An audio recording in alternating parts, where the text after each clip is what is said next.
வணக்கம் மக்களே. இன்றைக்கி ஒரு சிம்பிளான ரெசிபி பார்க்க போகிறோம். இது ஒரு பேச்சுலர் சிக்கன் இல்லைனா சோம்பேறி சிக்கன் எப்படி வேணாலும் சொல்லிக்கலாம். ரொம்ப சிம்பிளாக செஞ்சிடலாம். இப்போ நம்ம வீடியோக்குள்ளே போகலாம் வாங்க.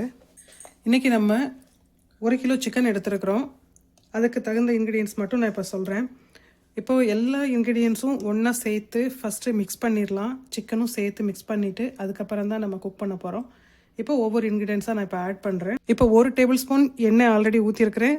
1 tablespoon ginger and garlic சேர்த்துருக்கோம். ஒரு பெரிய வெங்காயத்தை நல்லா கட் பண்ணிவிட்டு கிரைண்ட் பண்ணி வச்சுருக்கோம். இப்போ அதையும் மிக்ஸ் பண்ணிடலாம்.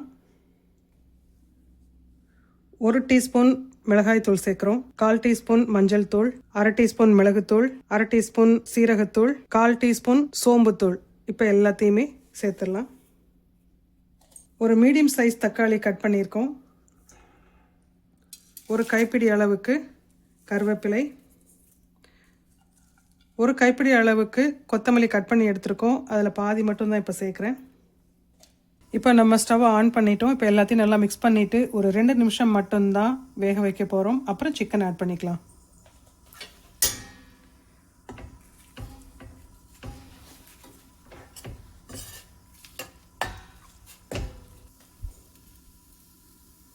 ஒரு 2 நிமிஷம் ஆயிடுச்சு. இப்போ நம்ம சிக்கன் ஆட் பண்ணிடலாம். உப்பு மஞ்சள் தூள் போட்டுட்டு சிக்கன் நல்லா கழுவிருக்கிறோம். இப்போ இந்த 1 கிலோ சிக்கனும் இந்த மசாலாவில் சேர்த்துடலாம்.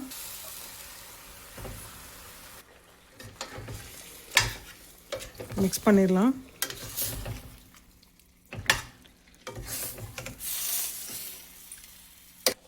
சிக்கன் நல்லா சாஃப்டாக குக் ஆகிறதுக்காக நம்ம ஒரு பாதி லெமன் பிழிஞ்சிடலாம்.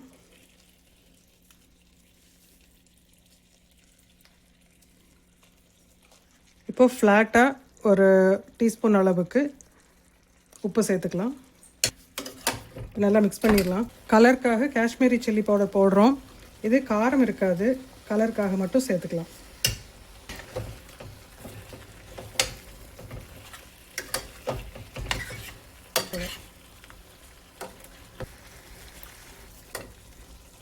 சிக்கனில் தண்ணி விடுது.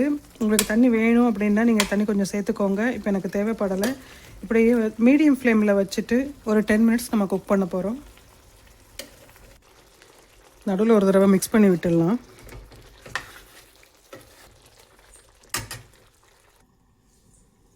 இப்போ சிக்கன் வெந்துருச்சான்னு பார்த்துடலாம். இங்கே பாருங்கள், நம்ம தண்ணி எதுவும் சேர்த்துக்கல. சிக்கனில் இருக்கிற தண்ணி தான் இவ்வளோ தூரம் வந்திருக்கு.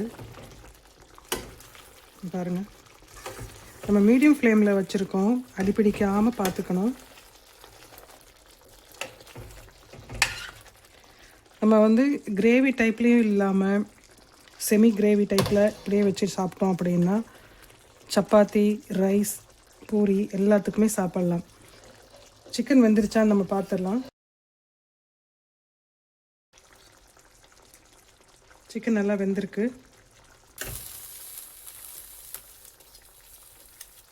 நல்லா வெந்துருச்சு. இது சரியான கன்சிஸ்டன்சி. ஸோ இந்த சோம்பேறி சிக்கன் இந்த ஸ்டேஜில் இருக்கும்போது நம்ம கருவேப்பிலையும் கொத்தமல்லியும் கொஞ்சமாக சேர்த்துட்டு ஆஃப் பண்ணிடலாம். இந்த மாதிரி கொஞ்சம் கிரேவி டைப்பில் இருக்கும்போது நம்ம சாதம், சப்பாத்தி, பிரியாணி, பிரிஞ்சி அந்த மாதிரி எல்லாத்துக்குமே நல்லா சூட் ஆகும். இப்போது ரெடி ஆகிடுச்சு. நம்ம மிச்சம் வச்சுருந்த கொத்தமல்லியும் கருவேப்பிலையும் சேர்த்துடலாம். நல்ல சுவையான சோம்பேறி சிக்கன், பேச்சுலர் சிக்கன் நம்ம இன்றைக்கி ரெடி பண்ணியிருக்கிறோம். இந்த குயிக்கான ரெசிபியை நீங்களும் வீட்டில் ட்ரை பண்ணி பாருங்கள். ட்ரை பண்ணி பார்த்துட்டு எப்படி இருக்குன்னு எனக்கு கமெண்ட்டில் சொல்லுங்கள்.